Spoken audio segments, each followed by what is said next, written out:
This is my ranking of Phil Ochs albums. I'm ranking 7 albums, not including Gunfight at Carnegie Hall, but I am including concerts since it's all new songs. Also, so this is the end of the Phil videos for now, so next week I'm going to be starting a new group. I decided to kind of just stay in the 60s and also to go for something like kind of more happy, more lightweight after doing all this Phil stuff. So the Monkees is going to be the next band that I cover. So they have quite a few albums, so that'll be a while. So yeah, starting next week will be the Monkees. And this is going to be kind of a boring ranking, but the more and more I thought about these albums, I'm like, yeah, it's just kind of the way I like them. So in 7th and last, I have his debut album, All the News That's Fit to Sing. Not a bad album. I don't think he has a bad album, but this is just the one that, I don't know, I think it's kind of aged the most. It has the most songs on it that are like specific references to things that were happening then. It's got the second guitar player on it, which kind of gives it a little bit of a weird sound with the guitars. Not bad, just kind of different. I do kind of think it could go up a spot just depending on the day and my mood and stuff. I kind of put the next one up ahead of it a little bit, mainly based on nostalgia. Since 6th, I Ain't Marching Anymore. This was the first Phil album I heard, so that kind of boosts it over the second one a little bit, or I mean the debut a little bit. But I do think that I don't know, some of the songs on that one I might prefer to like the songs that I like on here. So it's one of those ones that could possibly flop, but it's got flop positions, but it's where it is because of nostalgia mainly. In 5th, I have In Concert. This I think is kind of the peak of his early just acoustic folk stuff. I think this is the best group of songs he has on one of these albums, and this is another one that it could go up spots depending on my mood, but it just kind of lands where it does because I like the later stuff where he added more instruments more than I do the early stuff that's just him and the guitar. But yeah, this is definitely the best one of those albums.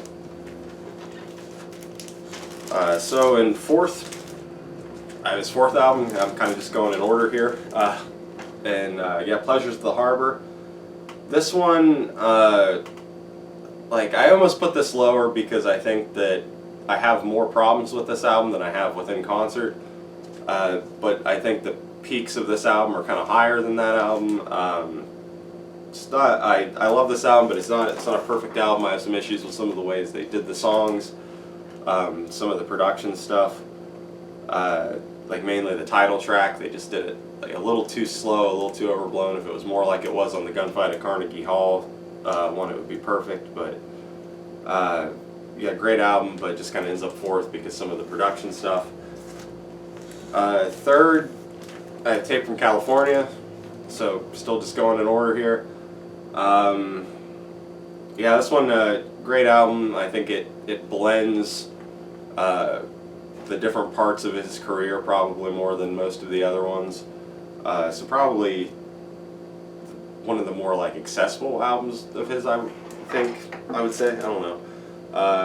It's just one of the ones that it has like all the stuff he did. It has him doing the acoustic stuff. It has him adding in orchestration and more instruments and doing some more like rocking tracks and stuff. So this kind of just captures all the stuff that he did really. So it's a good like view of Phil and what his music's like. And I really like this album. I just think that the next two have some stronger songs on them. So in 2nd, and this would have been my 1st for a long time, I have Greatest Hits. Yeah, I really love this album. I don't think it has a bad song on it, but I just think that the one that comes next kind of beats it a little bit. Yeah, just a great album. I love the kind of like country rock direction he went in some of the tracks on here. It's a little all over the place, but I really enjoy that. And at number 1, I have Rehearsals for Retirement. And yeah, this is one that going into this I wouldn't have expected it to be number 1, but I have been listening to it a lot more recently. It's just been, I don't know, the more and more I listen to this album, the more I love it. So yeah, my number 1 Phil Ochs album is Rehearsals for Retirement.